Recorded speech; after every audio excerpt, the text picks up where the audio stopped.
Alright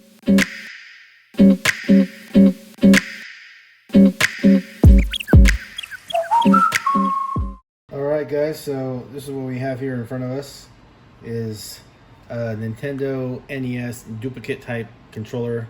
As you can see, it appears to be perfect for the Commodore 64. It's got 1, 2, 3, 4, 5, 6, 7, 8, 9. Unfortunately, inside, as I took this apart, it only has,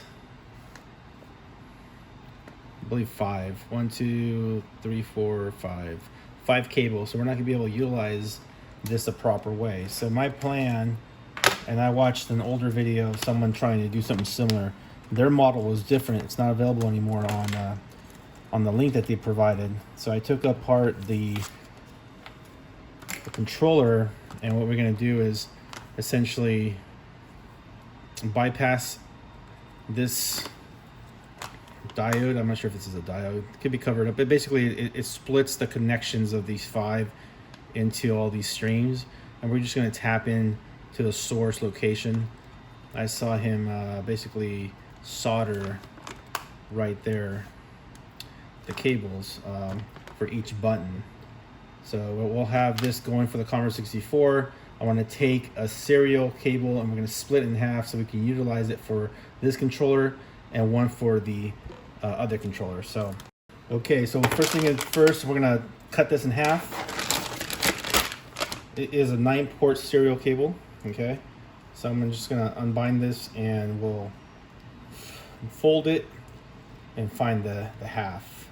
I'm going to take these two here, plug them together, and then stretch it out until I find the center.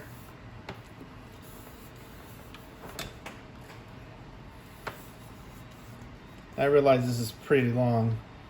I think this is a 15-footer, but I figured if you're going to play with the cables on a Commodore 64, it'd be nice to have some space, so why not 7.5 feet of cabling is not bad. So here you go. I'm going to cut it right here in half. And you can see it has all our cabling. Now what we want to do is strip this one. If you're not used to using wire strippers, it's fairly simple. Just make sure you don't go too deep. If it makes it easier for you, I like to get some little needle noses like these and just kind of grab one side. It helps to kind of create a pressure between the two. So there's my needle nose and here's my wire slicer, and I'm just going to kind of press against the back of that needle nose and kind of work my way up and then in circles, and you start to see it kind of fall off.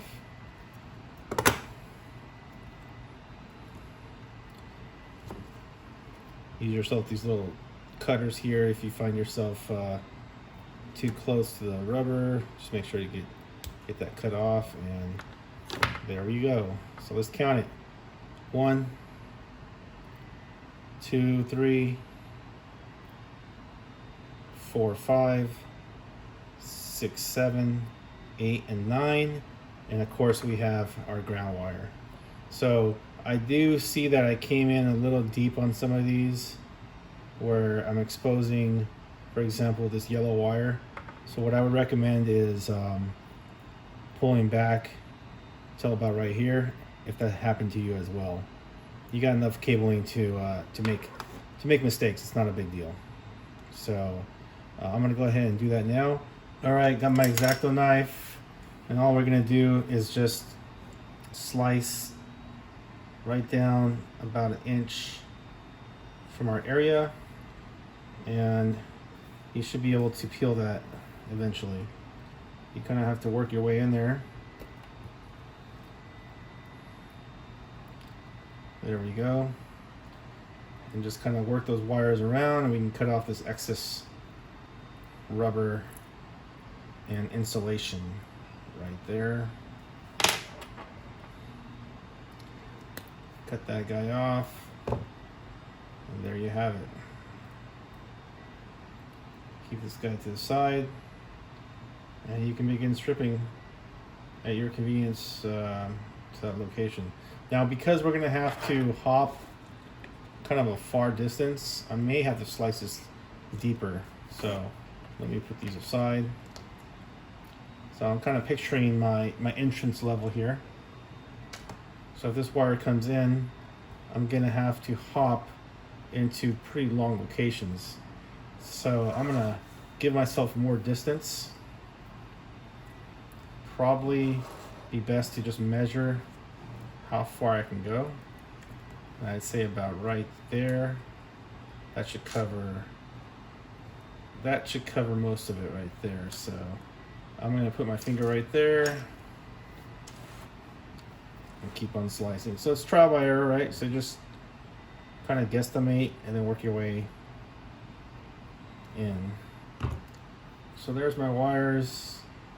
There's the one I accidentally slit through, and we're ready to test. And our length is perfect. So now, put that aside. We can get rid of the old guy here. So I'm just gonna cut it right there. He's done. And you can actually ignore these here. So I can even just cut those off, but I'm gonna remove these buttons. The rubber buttons is what activates the triggers. And then we'll begin soldering. Okay, as I mentioned, we're gonna cut off the tracing so nothing gets affected. Honestly, don't think anything's gonna affect it because there's no power, right? There's no source of voltage going into this at all.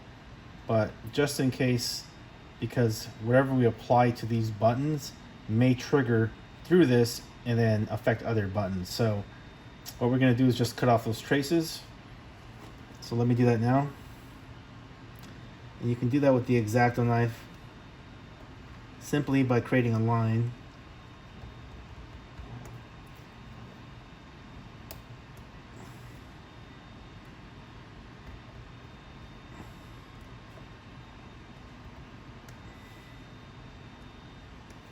All right, as you can see, I pulled off the buttons as well, and I'm putting them to the side. The bigger one goes on the right, the little one goes to the left, and then the start and select is right in the bottom, or set, I guess what you call it. So we are now ready to solder at each point our wires. I'll go into that exactly how you're gonna do it. All right, got my soldering iron, and also I use this stuff called flux. You can find this stuff for soldering copper piping, but I also find it if you dip it a little bit with the cotton swab or something, it attaches itself better when you're soldering to the copper. The copper here and the solder itself actually attaches itself better. So just a little trick, make sure the sucker is hot. I'm using a pretty straight point type needle, and while that's a little bit trying to heat up, I want to show you guys the website, and there'll be a link in the description. But what it basically talks about is the pinouts for what we're trying to do here. And at the cable from the outside is on your left, at the cable from the outside is female is on the right.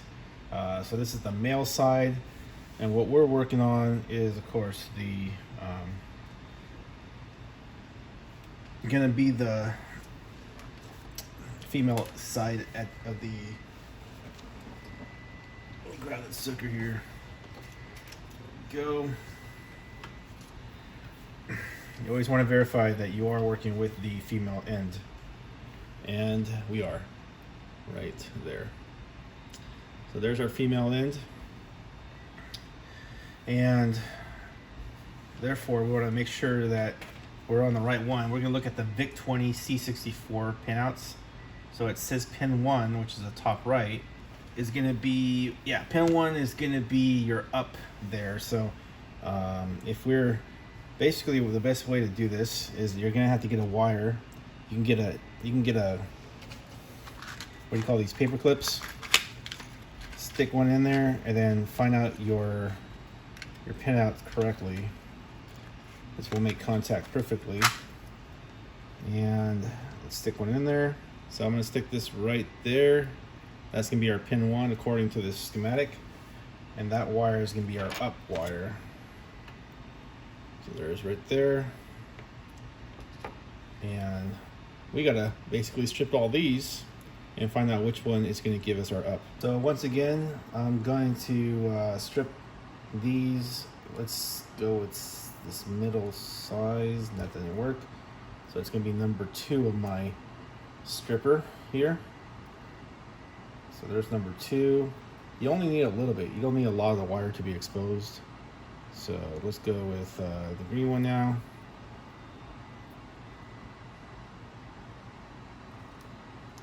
Again, I'm using my needle nose to kind of hold it down, give me some leverage.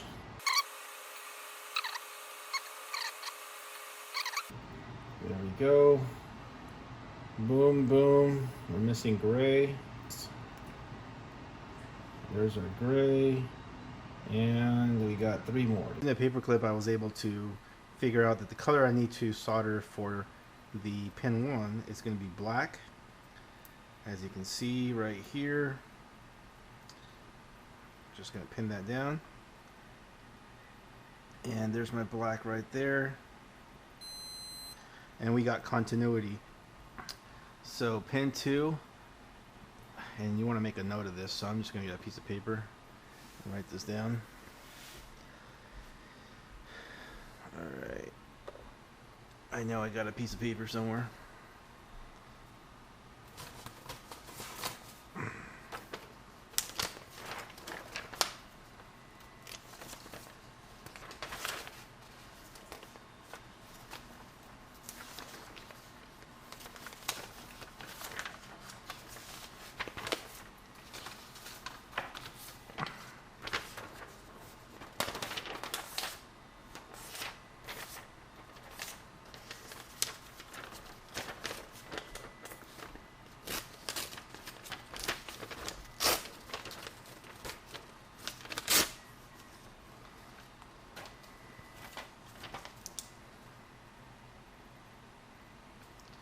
So pin 1 is black.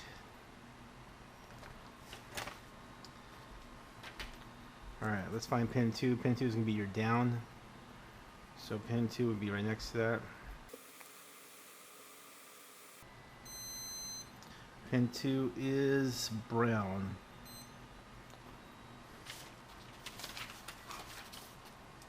Alright, so I've done continuity test on the wiring. I have 1 as black, 2 as brown, 3 as red, 4 as orange, 5 as yellow, 6 as green, 7 as blue, 8 as purple, and 9 as gray. I'll take a picture of this as well. I also have my up and down, left and right laid out here, and then which buttons I'm going to be using. A big credit of this goes to Jim64 8-Bit Projects there at YouTube. He's got a different type of board, same layout of NES, but his board is a little bit different. So I'm going to take his idea and examples, and I've already razored these off around the diode, and then I'm going to go ahead and just solder on the colors like as we see here. Again, I recommend maybe dipping some of your well, actually this is copper, so the solder should be well with the wiring. It should attach itself well to the joystick. So let's go ahead and start soldering.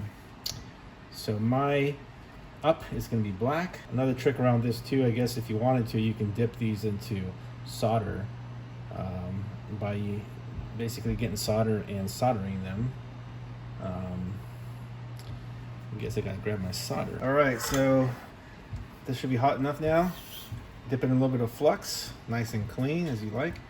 And then we're gonna go ahead and solder this part on. So you can see my solder is attaching very nice. And I may dip a little bit on the upper here. So let's bring this over here and verify. I'm just gonna go ahead and put a little dab right there.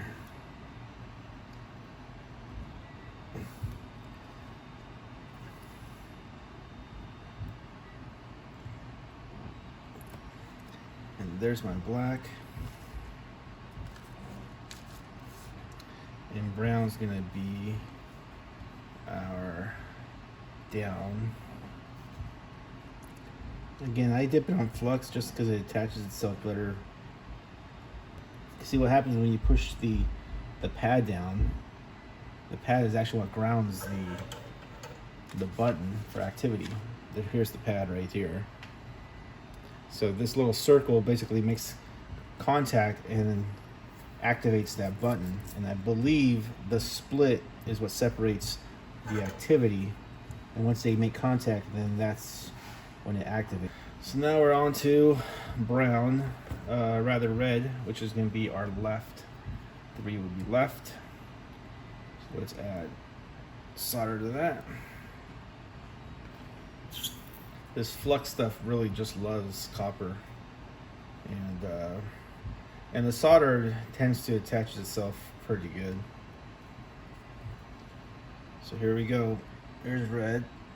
All right, again, I'm only going to do a handful of these on camera. All right, so I've gotten the up and down, left and right soldered in. Something to keep in mind as I'm reviewing Jim's 64 8-bit projects channel and his video, he's saying purple is VCC. My purple on my wire is actually number 8 pinout, and number 8 pinout shows ground on the schematic for the DB9 joystick wiki. And again, that link for that for this schematic will be on the below this video. But you want to make sure that whatever wire you get, because things change over time, like what happened with Jim, his link, this joystick wasn't available when I went to buy it, so I found one that's similar to it, but even the board itself compared to his is different. I'm gonna take these off. You don't need them. I saw that he unsoldered them, but I'm just gonna wipe them off. So his board is different, his buttons are different. He's the whole pads are attached into one big piece in his video, and mine is broken up. So I hope that this gives you a kind of contrast comparison. If his joystick isn't available, if mine's not available, at least you have an idea of how to break this down and find the right pinouts. All right, so pot X is going to be connected to VCC. I've got that little tip here from Jim's video, but so my pot X, this guy down here, is my 9. That's gray. According to the schematic, it says pot X as number 9, which is the gray wire. And VCC, which is number 7, is my blue wire. So I'm going to grab my blue wire, and that is also going to be soldered to that same area of pot X. So let's go ahead and do that now. Just want to make sure you guys, I'm also shooting this for my reminder of my second controller, because I'm about to do this again. So this is going to help. A little trick I use is the X-Acto knife to hold my wires down, and I was able to link those guys right up. So I'm going to use the old wire that came with my controller, and I measured a distance for the up button, and I cut that wire to that distance, and I'm going to slice one of the wires out of here and basically solder from there to there as an up option for that. So I'm going to use my X-Acto knife, my cutting board, and just slice this open.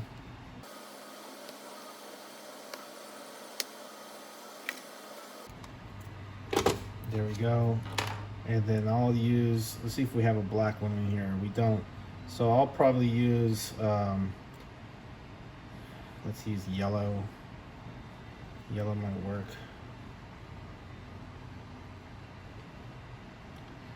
Let's pull yellow out. And then we're gonna strip the ends of that and make use of this wire so it's not a total failure. So what I'm going to do now is add some solder to both those ends.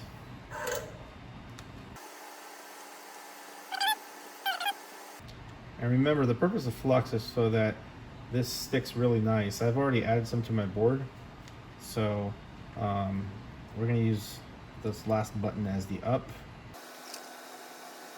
All right, we got that guy going there, and then we're going to jump that guy over here to the up button. It's looking kind of crazy, I know, but it's gonna look pretty dope, I promise you. After this, according to his setup, this should work. So I'm following by example. Again, I'm using my X-Acto knife to hold it down the best as possible without stabbing yourself. Probably a good idea to set it down. Move those guys out of the way. Alright, here we go. Again, using the knife to hold down the wire so it doesn't move.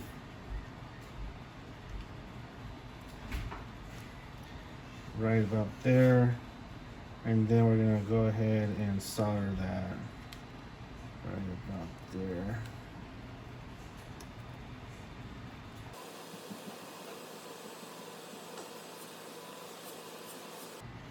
Alright, so there's our up. And we have one more button to do, which is going to be our fire. And so essentially we're just going to jump. We're going to have two different fire buttons on top of each other. We're just going to jump this wire here, the green one, up to there. And if I had another green one on this set, I would use it. And I don't, but I'll use blue. It's the next closest and best thing. So let's go ahead and get blue out of here. We can even use white since white's not being used, so we won't confuse VCC for that, or the number 7, which is yeah, VCC. So let's go ahead and strip this guy.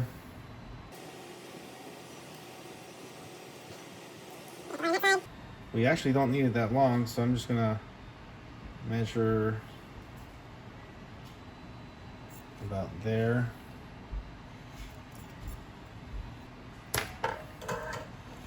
There you have it.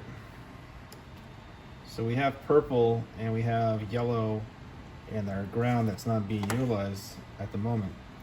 Purple being number 8, which is our ground according to the schematic, and our yellow, which is 7, is number 5, which is button 3, and also known as pot Y. It's not being used. All right, ladies and gentlemen, we are done with the soldering. So something I want to just show you guys what I did. The yellow cable is my number 5, also on the schematic known as our pot Y or button 3. Now, Jim didn't solder this one for whatever reason, but I went ahead and just did it just for backup, just in case anything ever calls for it in the future. And that's going to be my start button. I'm not going to put anything for select. I've got my ups, I've got my left, my rights, my downs. If you guys want to, I'm going to zoom in. If you guys want to see the exact color code, I'll put that on camera for you.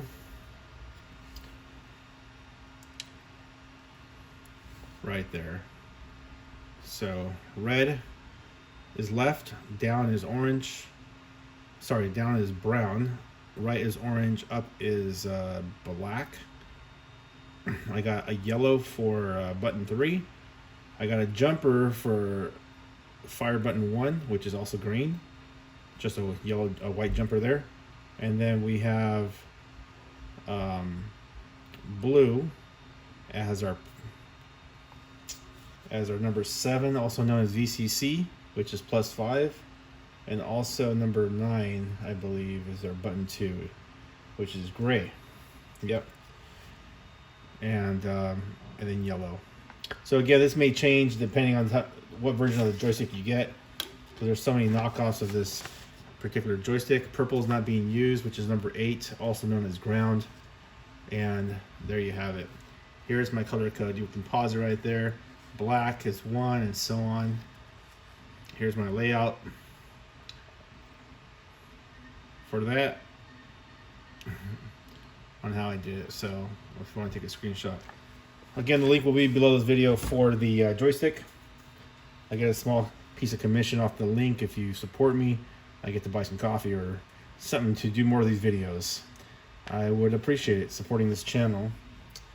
A lot of knowledge, years of knowledge I've done with soldering and technology that my father Jose showed me with electronics, and it all started from the Commodore 64. So I'm pretty passionate about the 8-bit life because that's where I started, and I really hope this works out. I'm going to put this all back together. I did it, something different I didn't do from what Jim did, because he created a switch to turn off the up button here. I didn't see a need for it. I think he even said he digressed. He didn't want to, I don't think he needed to do it, but I will go ahead and put this all back together. Hopefully this fits nicely, and find a way to really secure this so it looks nice. All right. We have 91% alcohol. I got my blue shop cloth. And I'm just going to put a dab of that in there. And then clean off the contacts. So I did find some flaws. I got continuity on the upper up. Basically, I made my solder hang over too much, so I gotta clean that up, and I'll fix that right now.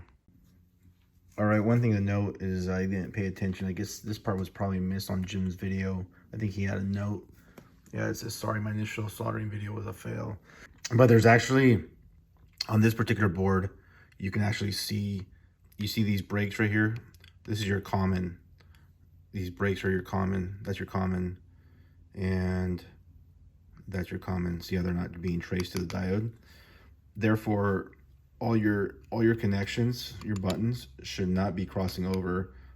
That's one thing. And also, they should not be going to the common ground, or the common that they all have, right? So I had to go through and do a continuity test on all these, and I found that I was putting some in the wrong area. So that's just a word of advice. Make sure that all your connections go to the diode. Again, Jim didn't hook up this start button, but I had this pot left over for, I think it's Y, and I just decided just to throw it on there just in case it ever does anything.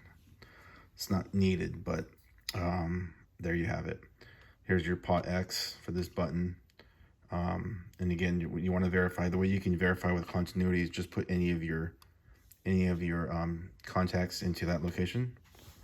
So basically, you would put like your black here, and then test an area. Just make sure you have continuity. I'm holding the phone, so I can't do it right now, but you'll get it. All right. So I had to disassemble everything again. I just wanted to show you guys. You want to make sure this one's not being used, but these are all common ground. Assuming it's using this green area as common ground. And you can see the traces going over there. Even though we cut these traces, that's telling you it's going to a diode. So that's where you want to put your wires. Unfortunately, the common ground isn't available for these two. So what I'm going to have to do is run a small ground wire to one of these, and do it for both of those guys, and then that should take care of our ground for those two.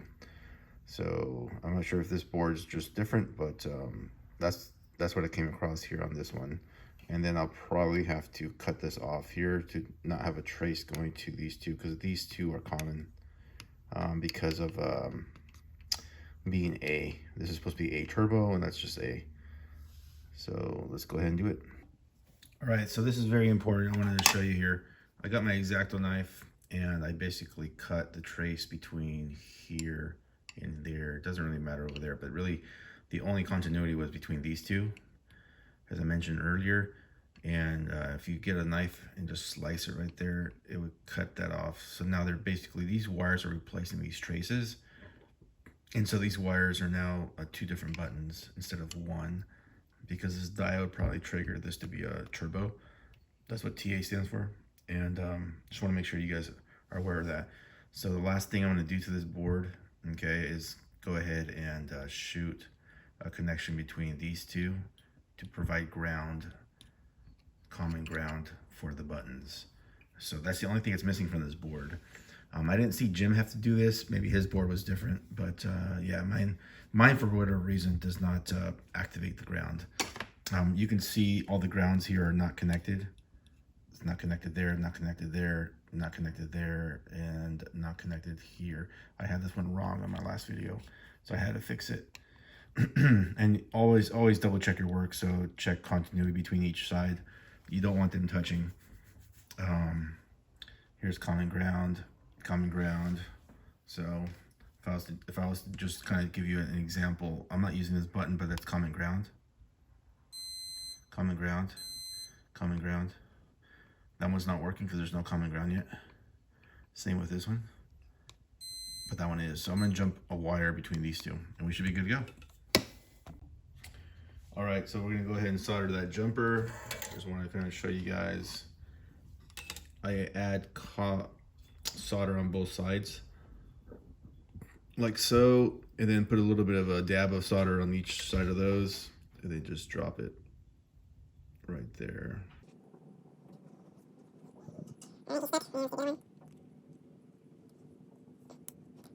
That guy's good. Recommend getting tweezers. It's a lot easier to grab the cable. Do that guy. All right, there you go. Now test out your work. Always test out your work. So we're gonna go ahead and check continuity. Here we go. So check between these two. Make sure they're not touching. And they are, so something got crossed over. What happened?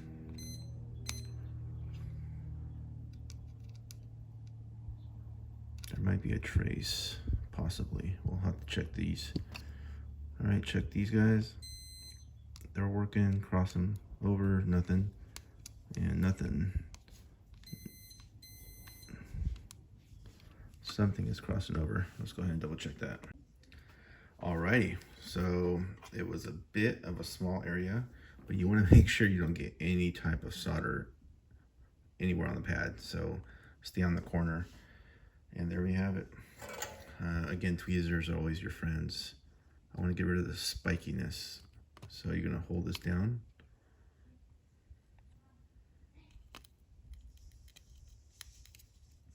Sometimes solder can turn into spikes, so careful. That is now down. And then we're gonna check it with our voltmeter one more time to make sure we're all good. Nice. Check up. That's my jump for double jump there. All right, so rather fire. So we have our fire button there, and then we have our up, and then we have our A pot. So this is our pot. Check continuity, no continuity, no continuity. We want to make sure A and A work together. And there they are. So we're good. Let's put this back together.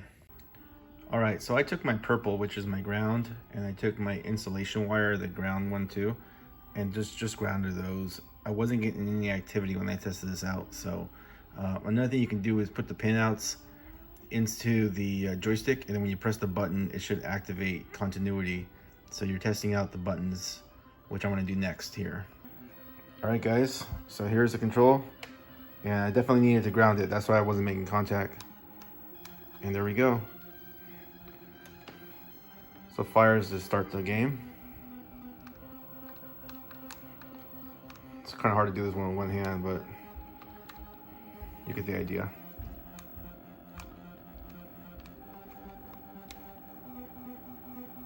First up and down.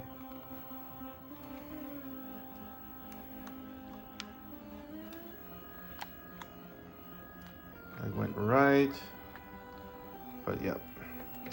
So there you have it. Come on.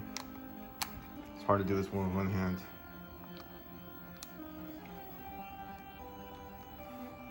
And the buttons feel pretty stiff. It's good. Good to break in. Up and down, left and right. Cool. So there you have it. It works. Just gotta do the other one and we can have two players. Links will be below for everything I used. Thanks, guys.